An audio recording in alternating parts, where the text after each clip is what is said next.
So what you can see now here really nice is that he is on the spectrum of willing, but he's not centered. He's on the more expressive side. So now it starts because his emotions are coming up a little bit, and he jumps now on the more side and shows a bit assuming, because he knows I'm preparing for some collection moves, and he just assumes, hey, if I do something towards a Spanish walk, can I stop you? So like we said, assuming is like it's the horse does something positive, something where he remembered, hey, when I do this, in the past I could stop Franzi often with this and she gave me a pause. Let's see if it works now. So it's something positive, just not what I asked right now. So I just start with my request, and he started with this kind of Spanish walk. But here I didn't change my focus. I just got in position and continued with my request for the diagonal steps. And here you see he's more in a walk tour. It's not diagonal yet, but he still responded compliant and also sensitive to my request to collect. So it's still okay. Maybe not in a month, but because I just started, I said it's okay. So I go to the never-ending phase 1 now, to the next step, to ask some willingness. So just as a short repetition, how does a willing horse look like in theory? So willing means that I confront the horse with body and support energy in a never-ending phase 1, and the horse learns that it only can stop me if it does more lift, more sitting down in the hindquarters, higher steps, bigger steps, something more. In the beginning, it's just something, and the more you progress, the more specific you can get. On the left side is resistance, so the horse kind of knows what to do, but it just does as much that it doesn't get into trouble, or it even can do a little bit less, let's say. And on the more expressive side is what you just saw a little bit, that the horse offers you something positive, just not what you asked or looked for. So here I'm in the never-ending phase 1 with my stick. Sometimes he's a bit fast, so I give a kind of, for compliant, a +1 in the rope. Do the never-ending phase 1. He pushed a bit in with the hindquarter, what is non-compliant or even pushy. I fixed that.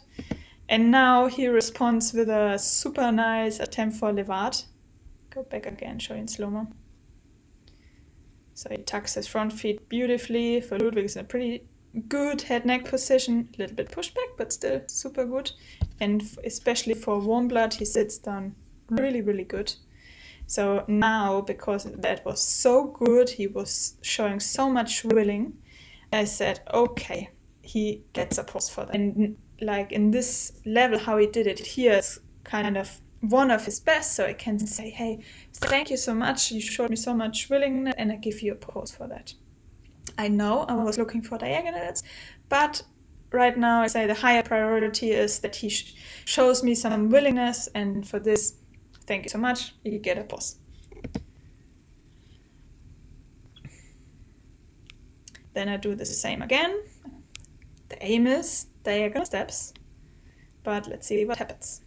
Go from the relaxed body energy to attention. He already started a bit hypersensitive because he started before, was really in position, but I saw it and noticed it, but I said, oh, this was only so minimal, right now don't say anything.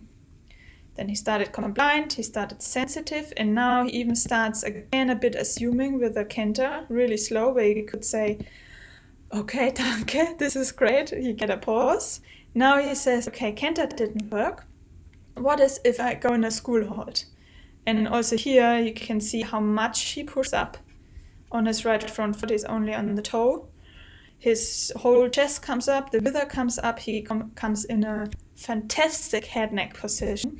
He sits down pretty good, and depending on the level where you're at, you could drop everything and let the horse go, and it has free time from now on for the rest of the day. But because I thought, okay, I want really diagonals, we're already beyond that, and that was excellent, but not excellent with 5 stars, like the levat. I would have given him a pause if he would have sat down more.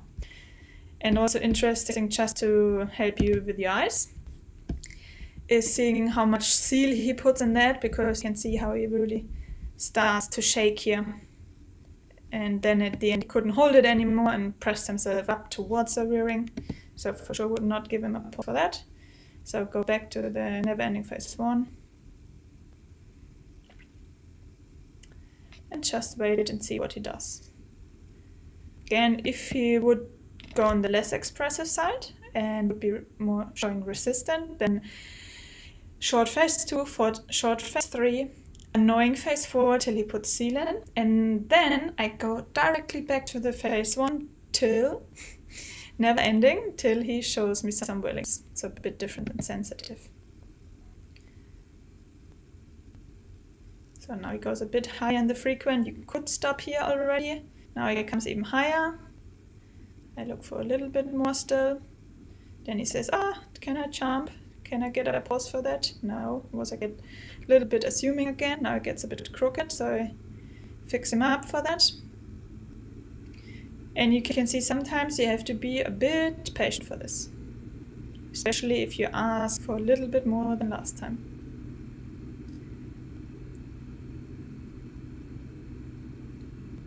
Just wait till he does a little bit more. He tries the school hold again. Then he did less, so did the phases for resistant, till he does more, then he goes in the canter.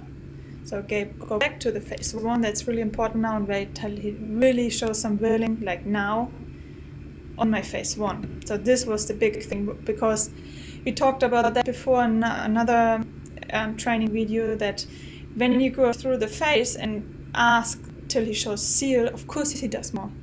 But the aim is that you really go back to phase 1 again. I show you here. Like this was directly after I did the phase 4.